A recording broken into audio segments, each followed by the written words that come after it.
Today we are taking a look at what it took to build the breasthook. A breasthook is a piece of shaped wood that basically goes at the front and the back of the canoe to connect up the sides with the stem of the boat.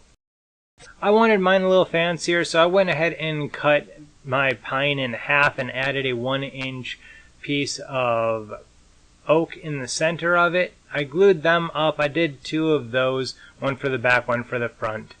Then it came to figuring out where I wanted my hand grips to be, so that when I'm moving the canoe and stuff, I'd have a nice place to grab onto. So I just did the mock-up on a piece of cardboard, and then I added that to the actual wood, and I just cut it out simply with a jigsaw. The next part took a little bit of figuring, as the inwall goes underneath the breasthook. However, there is a little bit of a cut in the inwall, so I really kind of dry fitted the breasthook in there to figure out exactly right where I needed it to be. Once I figured that out, I was then able to cut the inwalls to be the correct way that they needed to be, and I actually ended up screwing it up a little bit, so I ended up making these little oak inserts that I actually like now.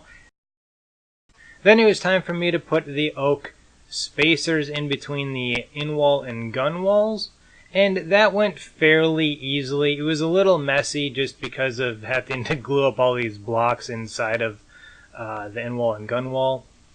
Once that was done, though, I found the next day that there was a little spot that needed to be fixed with that last kind of brace, so I fixed that.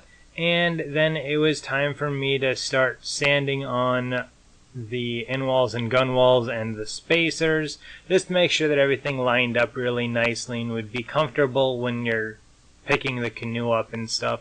I ended up using a small thumb plane for this part to get the majority of the oak off, because I found out that, well, oak's quite a bit harder than pine is when you are sanding it. So I used that, and then I used the sander to kind of get them a little bit more nice and flat, and just to make sure that all the corners and everything were nice and rounded out.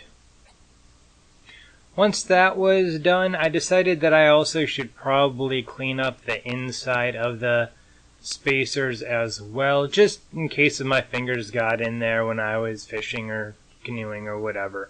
I didn't want a sharp edge pretty much on anything on this boat, just because I knew that it'd be kind of a pain to try to put a band-aid or whatever on while I was on the water. If you like this build video, please make sure to hit that like button, hit that subscribe button, and because I don't upload regularly, please make sure that you hit that bell button as well. Until next time, you have a good one.